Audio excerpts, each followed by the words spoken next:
இப்போது நீங்கள் உட்கார்ந்து இருக்கிறீர்கள். ஆனால் உங்கள் உடலுக்குள் ஒரு தொழிற்சாலை ஓடிக்கொண்டிருக்கிறது. இந்த நொடியில் உங்கள் உடல் என்ன செய்கிறது தெரியுமா? முடி வளர்க்கிறது, எலும்பை உறுதியாக்குகிறது, தசையை புதுப்பிக்கிறது, தோலை மாற்றுகிறது, நரம்புகளை பாதுகாக்கிறது. 5 வேலைகள் ஒரே நேரத்தில், ஒவ்வொரு நொடியிலும். இந்த 5ஐயும் யார் செய்கிறார்கள்? ஒரே ஒரு தளம், உங்கள் உடலின் 2வது நிலையம். போகர் 2000 வருடங்களுக்கு முன் இந்த 5ஐயும் ஒரே வரியில் சொல்லியிருக்கிறார். அதை இன்று பார்ப்போம். வணக்கம், குவாண்டம் சித்தர். மூலாதாரம் காணொளியில் பார்த்தோம். முதுகு எலும்பின் அடிப்பாகத்தில் திரவம் தேங்கியிருக்கிறது.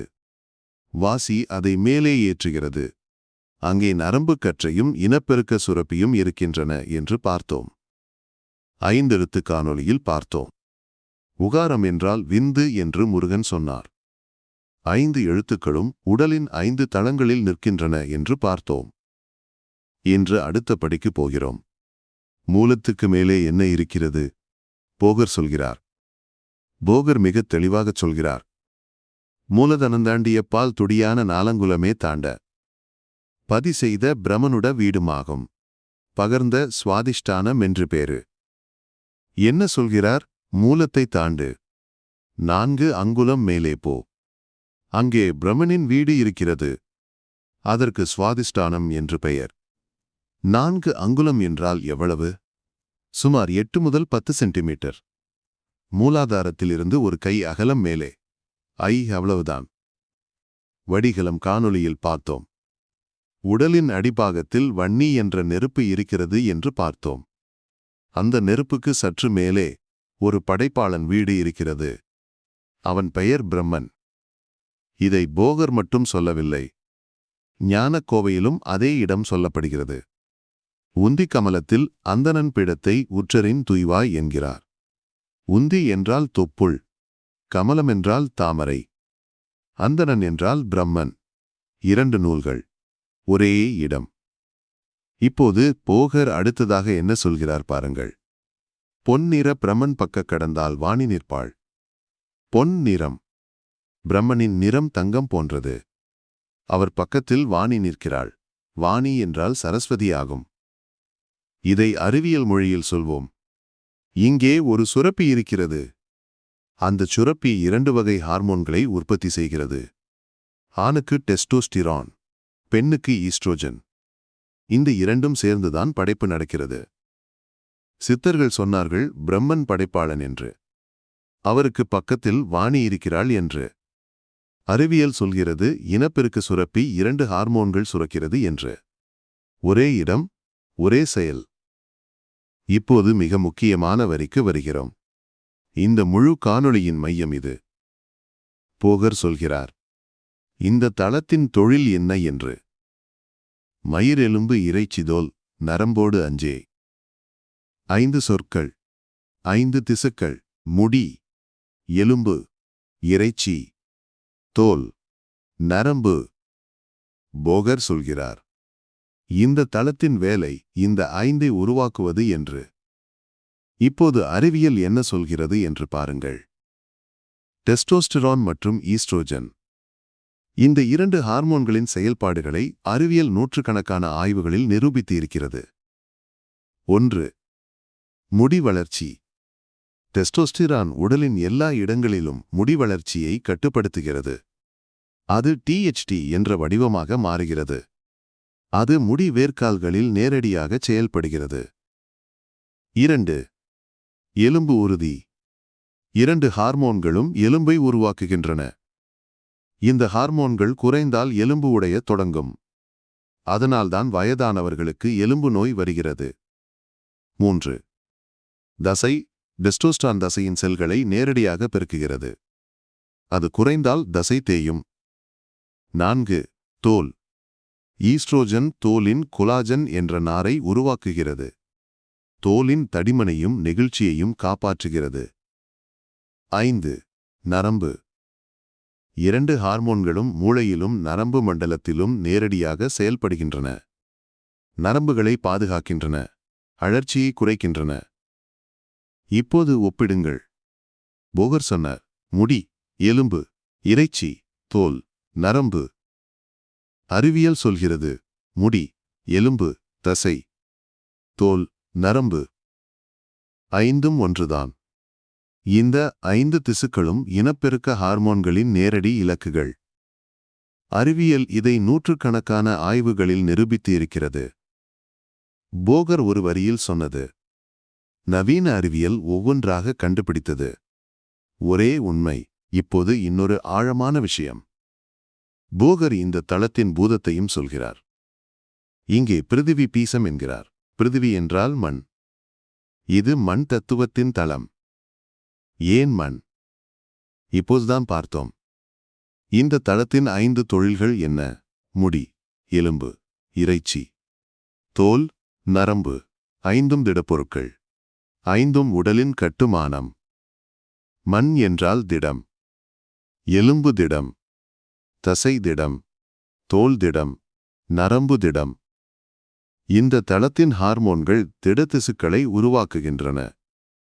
அதனால்தான் சித்தர்கள் இதை மண் தத்துவத்தின் தளம் என்றார்கள். இப்போது ஒரு முக்கியமான கேள்வி. ஏன் இந்த தளம் தொப்புள் பகுதியில் இருக்கிறது? நினையுங்கள், நீங்கள் உங்கள் தாயின் வயிற்றில் இருந்தபோது ஒரே ஒரு வழி இருந்தது, தொப்புள் கொடி. உணவு அதன் வழியாக வந்தது, பிராணவாயு அதன் வழியாக வந்தது, உயிர் அதன் வழியாக நிலைத்தது. பிறந்ததும் அந்த கொடி அறுக்கப்பட்டது. ஆனால் அந்த இடத்தின் சக்தி போகவில்லை. அந்த இடத்தில் இப்போதும் ஒரு தளம் இயங்கிக் கொண்டு இருக்கிறது. அதுதான் பிரம்மனின் வீடு. அதனால்தான் போகர் இந்த இடத்தை காட்டுகிறார். பிரமன் வீடு என்கிறார். படைப்பின் தளம். போகர் இந்த தளத்தின் வடிவத்தையும் சொல்கிறார். 4 இதழ்கள் கொண்ட தாமரை என்கிறார். நிறம் பொன் நிறம் என்கிறார். முருகன் ஞானக்கோவையில் இன்னும் ஆழமாகச் சொல்கிறார். சொல்பூமி தாரணை பொன் நிறமதாகும். பேராது நாற்கோணம் நகாரங்கூடிப் பூமி தாரணை என்கிறார். மண் தத்துவம், பொன் நிறம். நாற்கோணம் என்றால் 4 பக்கம் கொண்ட சதுர வடிவம். நகாரம் என்ற எழுத்து. 4 இதழ்கள், 4 கோணங்கள். பொன்னிறம். போகரும் முருகனும் ஒரே வடிவத்தை காட்டுகின்றனர். இப்போது மிகவும் முக்கியமான ஒரு பகுதிக்கு வருகிறோம். சுப்பிரமணியர் ஞானம் 500இல் முருகன் ஒரு எச்சரிக்கை விடுக்கிறார். போச்சடா ஆறுதலம் வேறிதென்று புகுந்தெழுந்த மூலமதை பார்ப்பார்கோடி. ஆச்சடா மால்வீடு பிரமன் வீடு, அப்புறந்தான் ருத்திரன் வீடு என்பான் பாவி. என்ன சொல்கிறார்? 6 தளங்களின் பெயர்களை மட்டும் தெரிந்தால் போதாது. மூலம் என்றும் பிரமன் வீடு என்றும் ருத்திரன் வீடு என்றும் பெயர் சொல்வது எளிது. ஆனால் முருகன் வலியுறுத்துகிறார், பெயர் தெரிவது அறிவு அல்ல, அனுபவம்தான் அறிவு. முருகன் தொடர்கிறார். வாச்சடா மகேசசதா சிவன்றான் என்று வாதாடி திரிவர்பல வண்டர்கோடி. பெயர்களைச் சொல்லி வாதாடுவது பயனற்றது என்கிறார். ஏன் இவ்வளவு வலுவாகச் சொல்கிறார்? ஏனென்றால் அந்த வீட்டுக்குள் என்ன நடக்கிறது என்று உணர வேண்டும். உடலுக்குள் அந்த தளத்தை உணர வேண்டும். வெறும் பெயர் விளையாட்டு அல்ல என்கிறார் முருகன். ஆனால் அதே முருகன் வேறு ஒரு இடத்தில் ஒரு அற்புதமான உண்மையைச் சொல்கிறார். ஆதாரம் 6மே ஏகமென்று. 6 ஆதாரங்களும் ஒன்றே என்கிறார். தனித்தனி தளங்கள் அல்ல, எல்லாம் ஒன்றாக இணைந்த ஒரு அமைப்பு. இது அறிவியலும் சொல்வது. உடலின் ஹார்மோன் அமைப்பு ஒரு சங்கிலி. ஒரு சுரப்பி தனியாக வேலை செய்வதில்லை. மூளை கட்டளை இடுகிறது.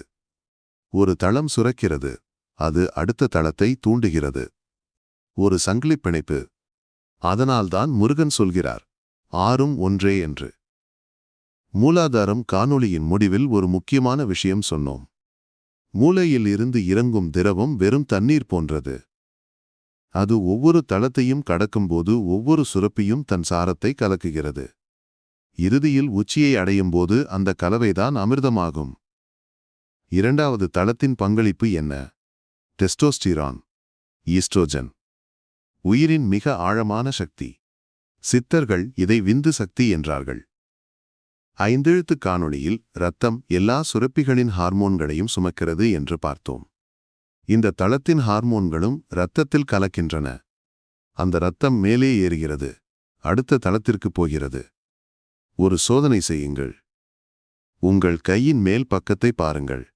சிறிய சிறிய முடி இருக்கிறது. அந்த முடி எப்படி வளர்ந்தது? இரண்டாவது தளத்தின் ஹார்மோன். உங்கள் விரலை மடக்குங்கள். எலும்பு உறுதியாக இருக்கிறது. அது யாரால்? இரண்டாவது தளத்தின் ஹார்மோன். உங்கள் தோளை தொடுங்கள். மென்மையாக இருக்கிறது. அது யாரால்? இரண்டாவது தளத்தின் ஹார்மோன். 5 வேலைகளும் ஒரே தளத்திலிருந்து நடக்கின்றன. போகர் 2000 வருடங்களுக்கு முன் சொன்னது. முடி, எலும்பு, இறைச்சி, தோல், நரம்பு. இப்போது உங்கள் உடலிலேயே பார்த்தீர்கள். சுருக்கமாகச் சொல்கிறேன். 1. மூலத்துக்கு 4 அங்குலம் மேலே இரண்டாவது தளம் இருக்கிறது. போகர் அதை பிரமன் வீடு என்கிறார். 2. இந்த தளத்தின் தொழில் 5 திசுக்களை உருவாக்குவது. முடி, எலும்பு, இறைச்சி, தோல், நரம்பு. 3. இந்த 5ம் இனப்பெருக்க ஹார்மோன்களின் நேரடி இலக்குகள் என்று அறிவியல் நிரூபித்து இருக்கிறது. 4. இது மண் தத்துவத்தின் தளம். இந்த தளத்தின் 5 தொழில்களும் திடப்பொருட்களை உருவாக்குகின்றன. 5. ஆதாரம் 6மே ஏகம் என்கிறார் முருகன். 6 தளங்களும் ஒன்றாக இணைந்த ஒரே அமைப்பு. ஒரு சுரப்பி மட்டும் தனியாக வேலை செய்வதில்லை. இப்போது ஒன்று புரிந்திருக்கும். மூலாதாரத்தில் திரவம் இருக்கிறது. அதற்கு மேலே படைப்பின் தளம் இருக்கிறது. அந்த தளம் 5 திட திசுக்களை உருவாக்குகிறது. அதனால் இது மண் தத்துவம்.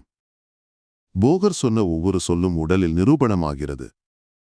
முருகன் சொன்ன ஒவ்வொரு குறிப்பும் பொருந்துகிறது. நன்றி. குவாண்டம் சித்தர்.